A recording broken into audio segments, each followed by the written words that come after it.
Hey guys, so this is the video you have been waiting for. This is the first video in a series on skincare for acne. Now this topic was highly requested. I want you to know that if you're watching this video, you are not alone. Acne is such a common problem and some people are just better at covering up than others. Keep in mind, it is not a one-size-fits-all thing. So many products on the market today are just labeled as one-size-fits-all treatment, and in my opinion, that is not the right way to treat acne. Every person is an individual, every situation is going to be different, and the cause of the situation is going to be different. That's why we're starting off today with identifying the type of acne you have and also identifying the cause behind that acne. The battle against acne can be extremely painful, both emotionally and physically. So my advice is going to be more geared toward mild to moderate acne. If you do have severe cystic acne is the type that is very painful, hard nodes underneath of the skin. You should absolutely talk to your doctor. Only prescription strength products are going to be appropriate for treating cystic acne, okay? So keep that in mind. If you have mild to moderate problems, that's okay. That's why I'm here to help you. If you have more serious problems, you should absolutely talk to your doctor, all right? The best part about this video is that it is totally free. I enjoy doing this. I enjoy sharing my knowledge with people. So take it for what it's worth. Empower yourself with knowledge, and you really will be able to help yourself, okay? So let's get started. We're going to talk about identifying the cause of your acne and also identifying the type of acne you have, okay? I generally put it into three different categories: blackheads, whiteheads, or the more serious papules and pustules, okay? Blackheads are relatively easy to take care of. You might see them around your nose, around your chin area, sometimes on your cheeks. They're not too common to have blackheads on your forehead, maybe on your back a little bit, but mostly on your face, okay? What happens with the blackhead is you have a pore or a hair follicle that is clogged, okay? It's as simple as that. Now, what is your pore clogged with? Well, it could be a couple of different things. It could be excess oil, which is called sebum. It could be dirt and dust from the environment. It could be dead skin cells. Our skin is constantly renewing itself and shedding these old layers. If those skin cells aren't able to come out and just fall off, then they're going to be stuck in your pores and they could really cause some trouble. Now with a blackhead, that oil, those dead skin cells are trapped in there, but it is still open to the air.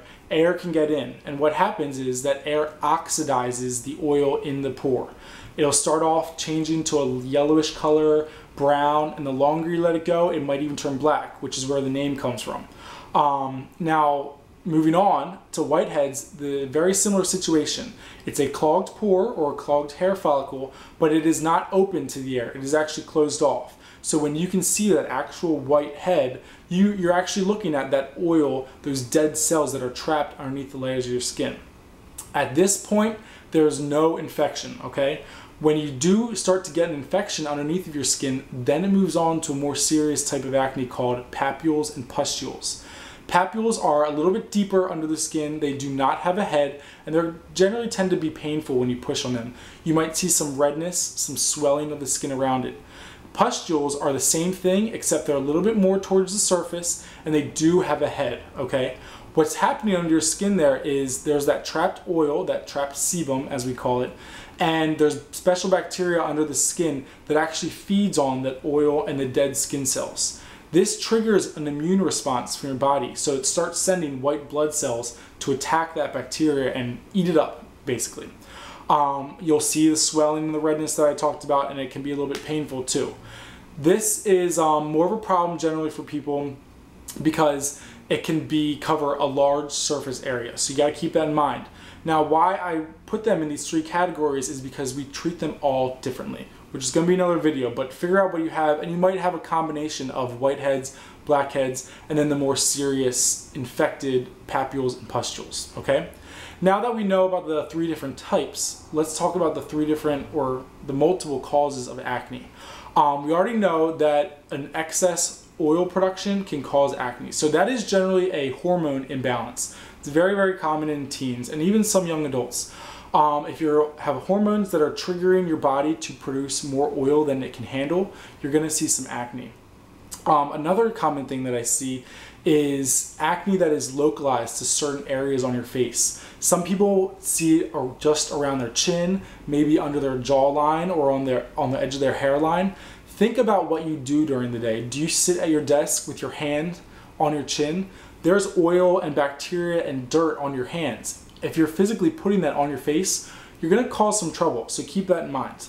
Something similar to that I see is for the younger females on their neck and their upper back. If you have hair that's up in a ponytail, is your hair dangling down and brushing up against your skin? There's a lot of natural oils and grease that is in our hair, and that can absolutely cause some trouble on your upper back. It happened to my sister's, and I was able to identify it right off the bat. Her hair was in a ponytail, it was touching her upper back, and she had a localized spot of acne just because of her hair.